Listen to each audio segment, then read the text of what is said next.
Commissioner Garcia, you have an item, sir? Yes, Mayor,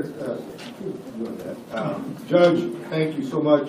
And I am excited to present this resolution, which will allow for early planning for the Hispanic Heritage Month in Harris County. The resolution is to proclaim that September the 15th through October the 15th is the traditional observance of Hispanic Heritage Month. Whereas Harris County is one of the most diverse counties in America, the United States, with communities united in common goals, including freedom of expression, and whereas Nuestra Palabra, Latino writers having their say, has served the community since 1998, empowering communities with whose voices were historically unheard to tell their stories. And whereas the Latino community has greater hopes today than ever before, fueling the movement to touch everyone's hearts through art. And so now, therefore, be resolved that this Commissioner's Court proclaims September the 15th to October the 15th, 2019 Hispanic Heritage Month in Harris County, to join with Nuestra Palabra, Latino writers having their say in celebrating the Harris County is Diverse campaign, recognizing Latino and Latin Caribbean art and culture. So I'm excited about that. And I'll just say that over the last few years, I have met so many more authors that have surnames like mine. And I'm just so excited to see more people putting their stories to paper. You know, the story of my family, and I know yours, Judge, have are stories that should be told, and stories like your life definitely should be put to paper at some particular point. The young people in the next generation need to be able to read, go to a library, and pick out a book, not because the title grabs them, but maybe because the name of the author does. Thank you so much, Commissioner. I know we have a couple folks signed up to speak on this item. I see here Dorothy Pam, David Garcia, David Contreras, and Johnny Diaz. Oh, and Terrell Crowley. Yes, please state your name and affiliation. Hello, good morning. My name is Sarah Adham. I'm going to be voicing Dr. Dorothy Karam's message. All right, so here we begin. As a fourth-generation Texan and third-generation resident of Harris County, I am proud of my father's Texan roots, as well as my mother's Mexican roots. My mother immigrated to Houston in 1924 with her parents, as they fled from the turmoil of the Mexican Revolution of 1909. Mother was only 15 years of age, but the Santander family became actively involved in the cultural and social scene of the Mexican-American community of Harris County. The need of a couple to dance the Mexican hat dance in a theatrical production directed by Hollywood's great Clark Gable, who was one of my father's best friends, resulted in the meeting of my parents. The Mexican hat dance led to a long courtship, during which my parents shared many of the cultural and social events of the Spanish-speaking community of Houston. I share this with you because I have lived 84 of 86 years. I have lived 84 of my 86 years in Houston and have witnessed the tremendous population growth of Harris County residents from all the Spanish-speaking or Latino countries of the world, from the Caribbean, Mexico, Central and South America, and Spain. The importance of the business and workforce involvement of this Latino community is essential for the future prosperity of all who reside in Harris County. It is essential that this largest community in Houston be respected and educated so that their talents and energy can be optimally developed to address all workforce needs of Harris County. This also must include providing for the social and cultural needs of all Latinos. This is why I join all who petition you as political leaders to recognize and implement educational, technical, civic, social, and cultural programs for Latino communities throughout Harris County. Thank you. Dr. Doric. Thank you so much. Please give Dr. Karam our highest regards. You miss her here, but you've represented her extremely well. Oh, thank you.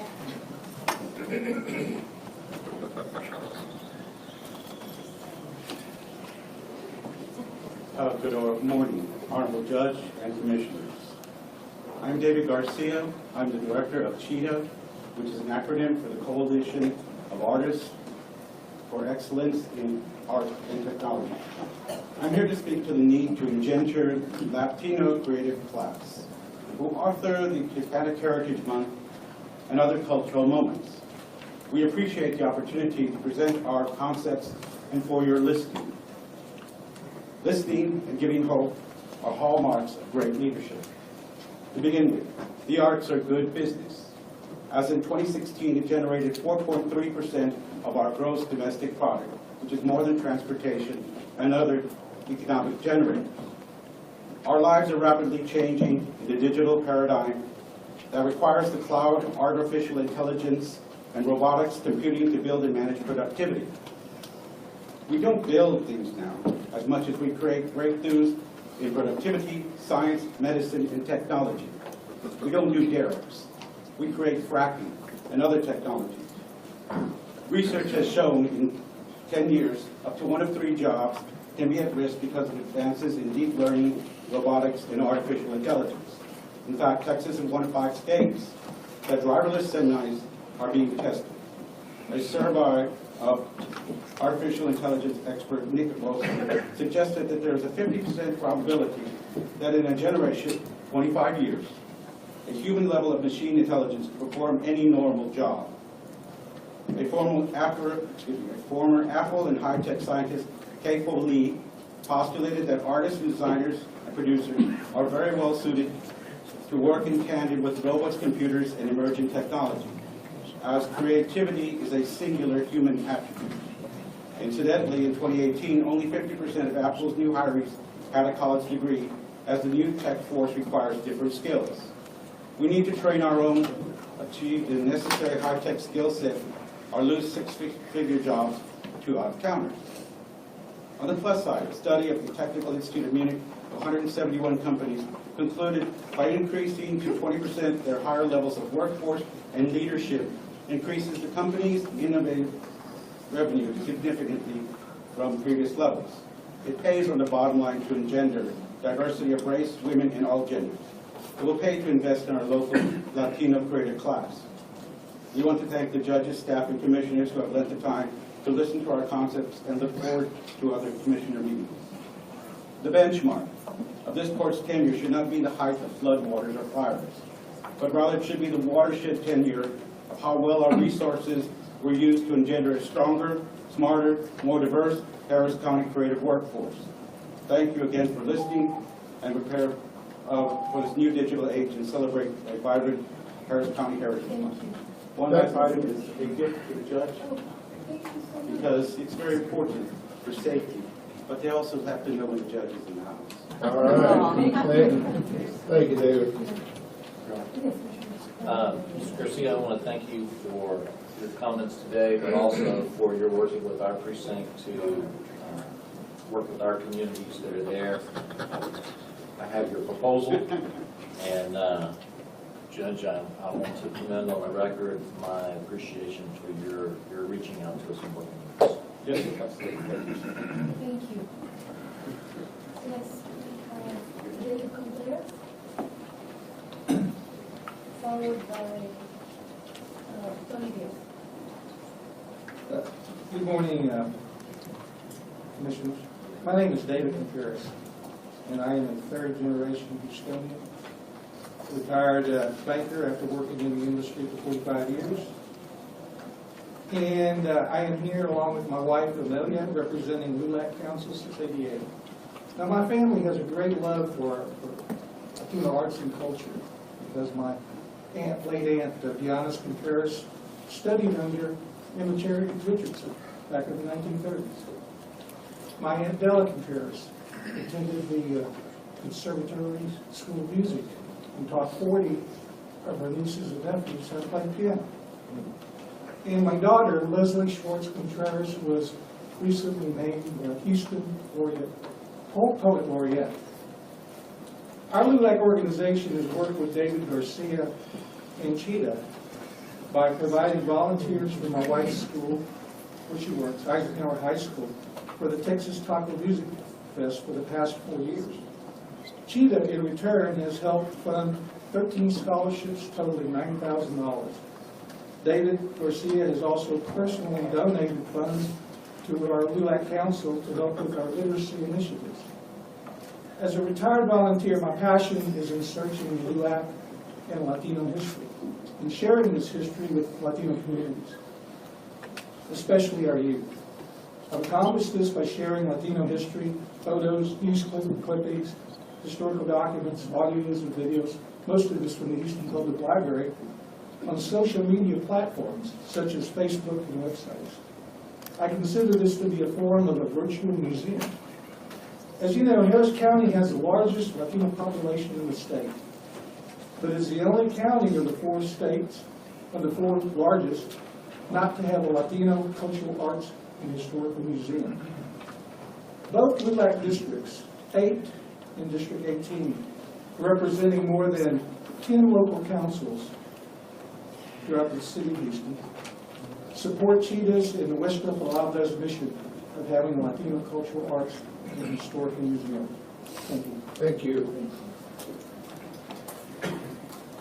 Cody Diaz and Terrell Quinn. Good morning. As you can tell, I'm not Tony. I'm the better half of him, bossing him around. That's All right. it. Tony is an adopted son of ours, and I'm here to speak on his behalf. Culture is in our blood. Can you please state your name? Amelia Contreras. Nelly Contreras. I recently came this weekend we went to San Antonio to visit my daughter. And I was ashamed when I came back because they represent the culture of the United States of San Antonio. And shame on us because we haven't caught up. So I'm here on behalf of Tony and David Garcia to make that right. And I'm putting in your hands, which I'm proud to say y'all have done outstanding work, and I would like for it to be continued. So please, do us a favor, and let's come up with it.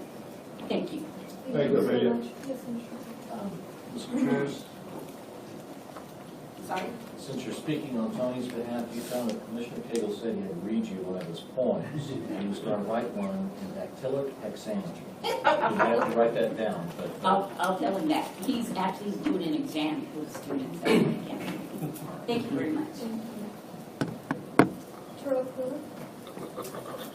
Thank you. It's actually Terrell Quillen, like Daryl with a T.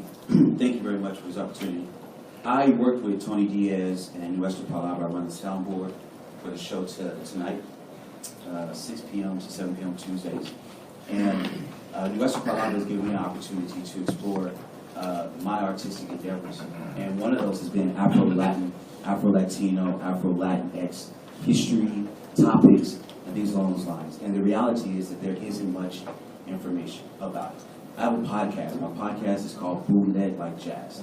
The name is that though Black Americans came to this country and their experience was diminished over time, their contributions have left an indelible impression in the United States and has allowed the influence of the United States to be disseminated throughout the world. My podcast highlights, celebrates those marginalized voices. And I am here to say that we need to continue to support Latino, Afro-Latino, Latino Caribbean artistic endeavors, artists, speakers, activists, and people who want to educate the communities, educate the world about the realities of how we're connected as opposed to how we're different. I thank you very much for my time, and I hope that my words do serve a purpose. purpose. They do. Thank you. Thank you. Thank you so much. Okay, let's take pictures then with these folks. And I do want to think this discussion, I think, and I welcome you guys to bring us proposals and ideas. I think it's a really good thing. Absolutely. So let's